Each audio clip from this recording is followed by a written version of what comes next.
लोग झूठ बोल सकते हैं लेकिन उनकी वाइब नहीं। आपने शायद ये बात कई बार सुनी होगी, खासकर आजकल सोशल मीडिया के इस दौर में जब लोग कहते हैं कि हमारी वाइब नहीं मैच होती। पर क्या आपने कभी सोचा है कि ये वाइब असल में है क्या? ये वाइब दरअसल हमारा ऑरा की वजह से ही होती है। वाइब वाइब्रेशनल फ्रीक्वेंसी का शॉर्ट फॉर्म है जो कि ऑरा से बनी होती है। और आपको शायद ऑरा शब्द सुनकर थोड़ा सा डाउट हो रहा होगा कि ये कोई बड़ी साइंटिफिक या फिर स्पिरिचुअल चीज़ है, लेकिन हम सब इसे रोज़ाना ज़िंदगी में कई बार महसूस करते हैं, कभी जानते हुए कभी अनजाने में। आपने शायद इसे महसूस किया होगा कि आप कोई फंक्शन या कोई इवेंट में गए तो वहाँ आपकी नज़र एक इंसान पर पड़ती हो जो आपको वहाँ मौजूद बाकी सारे लोगों से थोड़ा अलग महसूस होता है। भले ही वो कोई एक्टिविटी नहीं कर रहा हो और शांति बैठा हो, फिर भी आपकी आंखें बार बार उसी इंसान की तरफ खींची चली जाती हैं। उसे देख के आपको एक अच्छी और पॉजिटिव एनर्जी महसूस होती है। फिर इससे उल्टा कोई इंसान जिसे देख के आपको एक अजीब सी बेचैनी महसूस होती है। भले ही वो कुछ ना बोले या कुछ ना करे, लेकिन उसे देखते ही हमें एक नेगेटिव एनर्जी महसूस होने लगती है। तो ये सब ऑरा की वजह से ही होता है। उनके ऑरा की वजह से ही हमें सबकॉन्शियसली पहले से ही उनकी एनर्जी महसूस हो जाती है। और सबसे चौंकाने वाली बात तो यह है कि किसी का ऑरा महसूस करने के लिए हमें उसके पास खड़े होने की भी ज़रूरत नहीं है। हम फ़ोन पर बातचीत के ज़रिए या फिर टेलीविज़न देखते हुए भी या फिर सोशल मीडिया पर वीडियो के ज़रिए भी किसी का भी ऑरा महसूस कर सकते हैं। और इसका सबसे बेहतरीन एग्जाम्पल है एथलीट्स और क्रिकेटर्स के। खेल के दौरान सिर्फ उनकी फिजिकल स्किल्स ही उन्हें खास नहीं बनाती, बल्कि उनके भीतर कुछ और भी होता है, एक ऐसी एनर्जी जो दिखाई नहीं देती लेकिन महसूस की जा सकती है। जब वे मैदान पर उतरते हैं तो उनके साथ एक ज़बरदस्त ऑरा होता है जो कॉन्फिडेंस, डिटर्मिनेशन और फोकस से भरा होता है, और उसे हम महसूस भी कर पाते हैं। एग्जाम्पल के तौर पर विराट कोहली को लीजिए। जब विराट कोहली बल्लेबाजी के लिए मैदान पर आते हैं तो ऐसा लगता है कि पूरा स्टेडियम उनकी ओर खींचा चला जाता है। उनके चेहरे पर झलकता सेल्फ कॉन्फिडेंस और पैशन सिर्फ दर्शकों को ही नहीं बल्कि अपोजिंग टीम को भी महसूस होता है। और यह सिर्फ उनकी स्किल्स की वजह से नहीं होता, बल्कि उनके ऑरा की वजह से होता है। क्रिस्टियानो रोनाल्डो भी इसका एक बेहतरीन एग्जाम्पल है। चाहे वो एक कुशल फ्री किक हो या फिर लास्ट मिनट गोल, उस वक्त स्टेडियम में हमें रोनाल्डो की प्रेजेंस पूरी तरह से महसूस होती है। और इस ऑरा को ऑडियंस, कॉम्पिटिटर और साथ ही साथ अपोजिंग टीम भी महसूस कर पाती है। और ये सिर्फ कोई सहयोग नहीं है। कुछ रिसर्च हमें ये बताती हैं कि जब एथलीट्स अपने चरम प्रदर्शन पर होते हैं तो उनके शरीर से बायोफोटॉन्स यानी कि हमारी बॉडी सेल्स से निकलने वाले छोटे छोटे लाइट पार्टिकल्स ज़्यादा मात्रा में एमिट होते हैं। और शायद यही ऊर्जा ऑरा है जिसे हम एक्सपीरियंस करते हैं, जो सिर्फ उनके खेल को ही नहीं बल्कि आसपास के पूरे माहौल को ऊंचाई पर ले जाता है। ये तो हुई हमारे ऑब्जर्वेशन और पर्सनल एक्सपीरियंस की बात, लेकिन क्या विज्ञान इस बात को मानता है? क्या विज्ञान ऑरा को प्रमाणित कर पाता है? देखिए, साइंस ने कई बार कहा है कि हम सिर्फ फिजिकल बीइंग नहीं हैं, बल्कि हम एनर्जी से बने हुए हैं। और ये एनर्जी एक खास स्पीड से वाइब्रेट करती है। ये वाइब्रेशनल एनर्जी हमारे चारों ओर एक मैग्नेटिक फील्ड पैदा करती है। हमारे शरीर की भी काफ़ी एक्टिविटीज़ जैसे कि सांस लेना, पाचन, नर्वस सिस्टम और ब्लड सर्कुलेशन, इन सब से मिलके एक इलेक्ट्रोकेमिकल की सीरीज़ बनती है। ये मैग्नेटिक और इलेक्ट्रिक एनर्जी फील्ड एक दूसरे से इंटरेक्ट होकर हमारे आसपास एक एनर्जी बनाते हैं जिसे इलेक्ट्रोमैग्नेटिक फील्ड या फिर ईएमएफ कहा जाता है, जो हमारी बॉडी के चारों ओर लगभग 4 से 5 फुट तक फैला हुआ होता है। और इसी को हम ऑरा कहते हैं। ये ऑरा हमारे आसपास के एनवायरमेंटल पावर के साथ लगातार कम्युनिकेट करता रहता है, जो हमारे शरीर में पावर को स्टेबल बनाए रखता है। और ये ऑरा सिर्फ इंसानों में ही नहीं बल्कि पौधों और जानवरों और यहाँ तक कि निर्जीव वस्तुओं के पास भी होता है। और इस ऑरा के कुछ प्राइमरी कलर्स भी होते हैं जो इंसान और चीज़ों की अलग अलग सिचुएशन को दर्शाते हैं। ऑरा के ये कलर इंसान के इमोशनल और फिजिकल हेल्थ के अकॉर्डिंग बदलते रहते हैं। जैसे कि जिन लोगों के विचार पॉजिटिव और खुशी से भरे हो उनका ऑरा बड़ा और चमकदार होता है, जबकि दुखी और नेगेटिव विचार वाले लोगों का ऑरा छोटा और फीका होता है। लेकिन क्या हम अपने इस ऑरा को देख भी सकते हैं? तो इसी के चलते साल 1939 में रशियन साइंटिस्ट सेमिन कीलियन ने अपनी वाइफ वैलेंट के साथ कीलियन फोटोग्राफी की खोज की थी। इस फोटोग्राफिक टेक्नोलॉजी की मदद से किसी भी चीज़ के चारों ओर ऑरा की इलेक्ट्रोमैग्नेटिक डिस्चार्ज को कैप्चर किया जा सकता है। दरअसल किरियन फोटोग्राफी में किसी इंसान की उंगलियां या शरीर के अंगों को एक फोटो प्लेट पर रखा जाता है और जब हाई वोल्टेज से इलेक्ट्रोमैग्नेटिक फील्ड क्रिएट होती है तो उस इंसान की एनर्जी की एक लाइट इमेज बनती है। ये एनर्जी दरअसल हमारे शरीर से निकलने वाले बायोफोटॉन्स की होती है। हालांकि कुछ वैज्ञानिक इस टेक्नोलॉजी को पूरी तरह से स्वीकार नहीं करते। उनके हिसाब से ऑरा दिखना ब्रेन की कमजोरी होती है। लेकिन अगर ऐसा है तो क्रिलिन फोटोग्राफी द्वारा जो रंग ऑब्जेक्ट के आसपास दिखते हैं वो क्या है? क्या वो एक इनविजिबल एनर्जी नहीं है या फिर वो कोई और साइंटिफिक फिनोमिना का रिजल्ट है? ये बात खैर साइंस अभी तक क्लियर नहीं कर पाया है। थोड़ा डिबेट वगैरह चलती रहती हैं, but one day I hope हो जाए। लेकिन साइंस और टेक्नोलॉजी के परे एक और चीज़ है जो इन सभी अनदेखी एनर्जी को छूती है और वो चीज़ है स्पिरिचुअलिटी। ऑरा का कॉन्सेप्ट हमारी ईस्टर्न फिलॉसफी में गहराई से जुड़ा हुआ है। ऑरा का उल्लेख हमें वेदों और उपनिषदों में भी मिलता है। इन ग्रंथों में इसे अक्सर प्राण या जीवन शक्ति के रूप में रेफर किया जाता है और ताओसम और किंगोंग जैसी चीनी परंपराओं में भी ऐसी एनर्जी फील्ड को पहचाना गया है जिसे ची के रूप में जाना जाता है। हिंदू और बौद्ध धर्म में ऑरा को 7 चक्रों के साथ जोड़ा गया है, जिसके मुताबिक हमारे शरीर में 7 मुख्य चक्र होते हैं जो हमारी एनर्जी को कंट्रोल करते हैं। दरअसल हमारे शरीर की जो प्योर एनर्जी होती है वो इन्हीं 7 चक्रों के चैनल से पूरे शरीर में सफ़र करती है और इन्हीं चैनल्स को नाड़ियाँ कहते हैं। और ऐसे हमारे शरीर में 72,000 नाड़ियाँ होती हैं। ये सभी नाड़ियाँ एक स्पेसिफिक सेंटर में जाकर मिलती हैं और जहाँ कहीं भी ये मिलती हैं वो सेंटर हमारे चक्र होते हैं। ये 7 चक्र हमारे शारीरिक, मानसिक और भावनात्मक पहलुओं से भी जुड़े हुए होते हैं और जब ये संतुलित होते हैं तो हमारा ऑरा भी क्लीन और बैलेंस्ड होता है। तो इन चक्रों में सबसे पहला चक्र होता है मूलाधार चक्र, जिसे रूट चक्र भी कहा जाता है। ये चक्र आपकी सुरक्षा, स्टेबिलिटी और आपके अस्तित्व का आधार है। ये आपकी रीढ़ की हड्डी के निचले हिस्से में होता है। जब ये चक्र स्टेबल होता है तो आप जमीन से जुड़ा हुआ महसूस करते हैं, जैसे किसी पेड़ की जड़ें उसे मजबूती देती हैं। ठीक वैसे ही ये चक्र आपको जीवन में स्थिरता और संतुलन प्रदान करता है। दूसरा चक्र है स्वादिष्ठान चक्र, जिसे सर्कल चक्र के नाम से भी जाना जाता है। ये आपके इमोशनल और क्रिएटिव एनर्जी का सेंटर होता है। ये चक्र नाभि के नीचे मौजूद होता है। तीसरा चक्र है मणिपूरक चक्र, जिससे सोलार प्लेक्स चक्र भी कहा जाता है। ये आपकी आत्मशक्ति और आत्मविश्वास का केंद्र होता है और ये हमारे पेट के पास मौजूद होता है। चौथा चक्र है अनाहत चक्र। ये चक्र प्रेम और करुणा से जुड़ा हुआ होता है और ये आपके हार्ट के पास मौजूद होता है। फिर होता है विशुद्ध चक्र यानी थ्रोट चक्र। ये चक्र आपके एक्सप्रेशन और कम्युनिकेशन का सेंटर होता है। ये आपके गले के पास मौजूद होता है। छठा चक्र है आज्ञा चक्र, जिसे थर्ड आई चक्र भी कहा जाता है। ये चक्र हमारी विजडम का सिंबल होता है और ये माथे के बीचों बीच मौजूद होता है।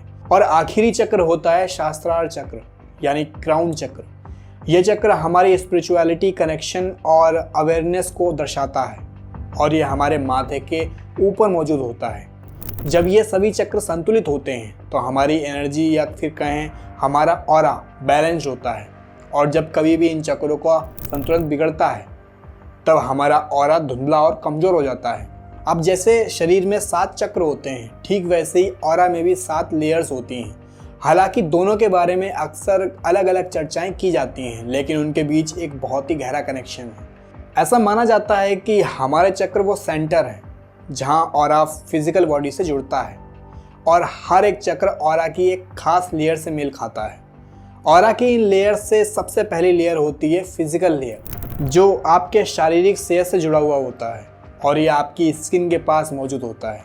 दूसरी लेयर होती है इमोशनल लेयर, जो आपके इमोशंस को दर्शाता है। जब आप खुशी या तनाव में होते हैं तो ये लेयर बदलती है। तीसरी लेयर होती है मेंटल लेयर, जो आपकी सोच और विश्वासों को दर्शाता है और ये आपके मानसिक स्वास्थ्य को दिखाता है। चौथी लेयर होती है एस्ट्रल लेयर, जो कि प्रेम और करुणा से जुड़ा हुआ होता है। और पांचवी लेयर होती है एथेरिक लेयर, जो आपकी बॉडी स्ट्रक्चर और हेल्थ का रिफ्लेक्शन होता है। छठी लेयर होती है सेलेटिन लेयर, जो आपकी आत्मा और आध्यात्मिक जागरूकता से जुड़ी हुई होती है। सातवीं और आखिरी लेयर होती है ये वाली। ये लेयर आपकी आत्मा और जीवन के उद्देश्य का सिंबल होती है।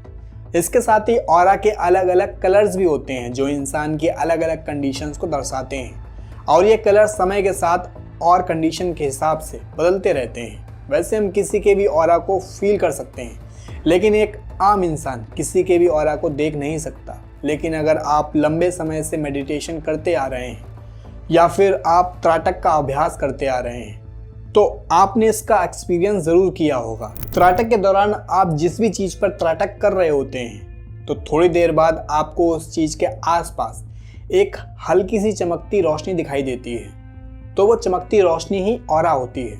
आप अगर दर पर त्राटक करते हो तो आप वहाँ खुद का ऑरा भी देख सकते हो, लेकिन उसके लिए आपको पहले सही से त्राटक क्रिया की प्रैक्टिस करनी पड़ेगी। इसके साथ ही ऑरा एक इंसान के वेलबींग का एक बहुत ही ज़रूरी कंपोनेंट होता है और ऐसा माना जाता है कि ये आपकी हेल्थ, रिलेशनशिप और स्पिरिचुअल ग्रोथ को प्रभावित करता है। किसी इंसान का ऑरा उसकी इंटरनल सिचुएशन का एक रिफ्लेक्शन माना जा सकता है, जो उसके विचारों, भावनाओं और इरादों को प्रकट करता है।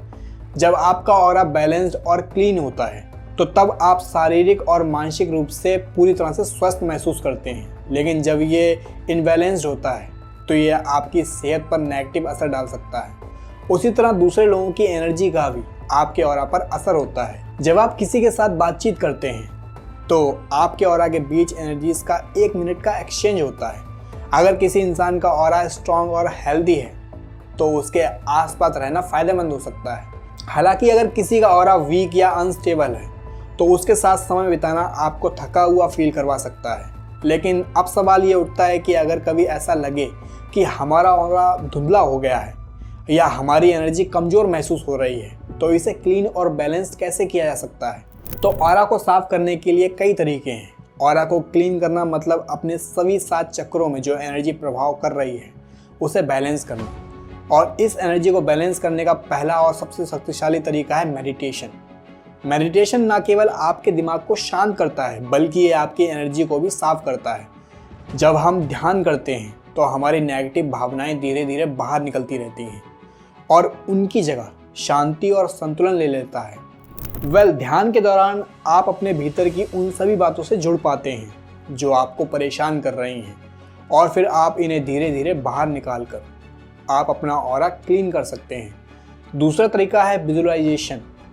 आप में से जो लोग हमारी ब्रह्मचर्य वाली वीडियो देख चुके हैं, हालांकि यहाँ पर आप उसका थंब देख सकते हैं, उन्हें पता होगा कि विजुअलाइजेशन कितना प्रभावी हो सकता है। अगर आपने वो वीडियो मिस कर दी है तो चैनल पर जाकर उसे ज़रूर देखें। विजुअलाइजेशन में आप अपनी इमेजिनेशन का इस्तेमाल करके अपने ऑरा को शुद्ध करते हैं।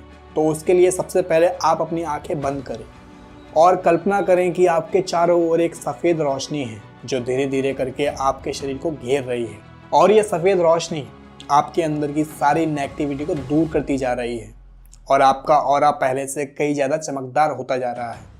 तीसरा तरीका है स्पिंजिंग। अभी इसके अंग्रेजी शब्द पर मत जाएं। इसका मतलब होता है धूप और अगरबत्ती। ये एक बहुत पुरानी टेक्निक है जिसमें धूप, पवित्र धुआं या फिर खास पेड़ की पत्तियों का इस्तेमाल किया जाता है। यह धुआं ना सिर्फ आपके ऑरा को साफ करता है बल्कि आपके पूरे एनवायरनमेंट से नेगेटिव एनर्जी को बाहर निकालता है। बहुत से लोग पवित्र तुलसी, सेज या फिर चंदन की लकड़ी का इस्तेमाल करते हैं। स्पिंजिंग का धुआं जब आपके चारों ओर से गुजरता है तो आपकी सारी नेगेटिविटी को मिटा देता है, जिससे आपका ऑरा भी क्लीन होने लगता है। चौथा तरीका है साउंड हीलिंग, यानी कि हम ध्वनि के माध्यम से भी अपने ऑरा को शुद्ध कर सकते हैं। टिविन बॉल्स, घंटियों की आवाज़ या फिर मंत्रों की ध्वनियों का हमारे शरीर और मन पर गहरा प्रभाव पड़ता है। इन सब साउंड्स में एक विशिष्ट तीव्रता होती है जिससे सुनने से हमारे शरीर की एनर्जी शांत और बैलेंस रहती है और यह हमारे ऑरा में एक नई जान डाल देती है। पांचवा तरीका है नेचर इमर्शन, यानी कि नेचर में समय बिताना। देखो, आज के समय में देखा जाए तो हम प्रकृति से एकदम दूर हो चुके हैं, लेकिन ये नेचर ही है जो हमारी एनर्जी को बैलेंस करके रखता है। ये बहुत ही सरल है लेकिन इम्पैक्टफुल तरीका है। नंगे पांव ज़मीन पर चलने से या फिर किसी पार्क में समय बिताने से हम इस पृथ्वी की नेचुरल एनर्जी से जुड़ जाते हैं। जब आप नेचर से जुड़ते हैं तो आपकी थकी हुई एनर्जी फिर से रिचार्ज हो जाती है। हवा, मिट्टी और पानी के साथ सीधा संपर्क आपके ऑरा को साफ करता है और आपको फिर से तरोताज़ा कर देता है। छठा और आखिरी तरीका है हमारी मैनिफेस्टो। वेल, इसके बारे में आपने ज़रूर सुना होगा। इन्फॉर्मेशन और कुछ भी नहीं बल्कि आपकी खुद की सेल्फ टॉक है, और आपकी सेल्फ टॉक आपके ऑरा को बैलेंस करने में काफ़ी मदद करती है। इसमें आप अपने आप से हर दिन पॉजिटिव बातें कहना, जैसे कि मैं सुरक्षित हूँ, मेरी एनर्जी स्टेबल है, या फिर मैं खुश और स्वस्थ हूँ। तो इन इन्फॉर्मेशन से ना केवल आपका मन मजबूत होता है बल्कि आपका ऑरा भी मजबूत और बैलेंस्ड हो जाता है। ये शब्द हमारे विश्वास और एनर्जी को प्रभावित करते हैं और इसलिए हमारे ऑरा को भी क्लीन करने में मदद करते हैं। तो अब आपको ये समझ में आ गया होगा कि ऑरा का सीधा कनेक्शन हमारी पॉजिटिव और नेगेटिव थिंकिंग से जुड़ा हुआ है। मतलब कि ऑरा हमारे लिए एक कवच की तरह भी काम करता है। अगर आपका ऑरा पॉजिटिविटी से भरा हुआ है तो आपको वो नेगेटिव एनर्जी से ऑटोमेटिकली बचा लेता है। इसलिए जितना हो सके उतना अपने ऑरा को क्लीन और बैलेंस रखने की कोशिश करें, क्योंकि ये ना सिर्फ आपके ऊपर बल्कि आपके आसपास के पूरे एनवायरनमेंट को और आपके आसपास के लोगों को भी इफ़ेक्ट करता है। आई होप कि अभी आप ऑरा को अच्छे से समझ गए होंगे। अगर आपने भी कभी ऑरा को महसूस किया है या फिर आपका ऑरा को लेकर कोई खास एक्सपीरियंस है तो हमें नीचे कमेंट सेक्शन में ज़रूर बताएं। और अगर आपको ये वीडियो अच्छी लगी हो तो वीडियो को लाइक ज़रूर कीजिएगा। मिलते हैं अपनी अगली वीडियो में। तब तक के लिए ख्याल रखें और क्यूरियोसिटी बनाए रखें। धन्यवाद।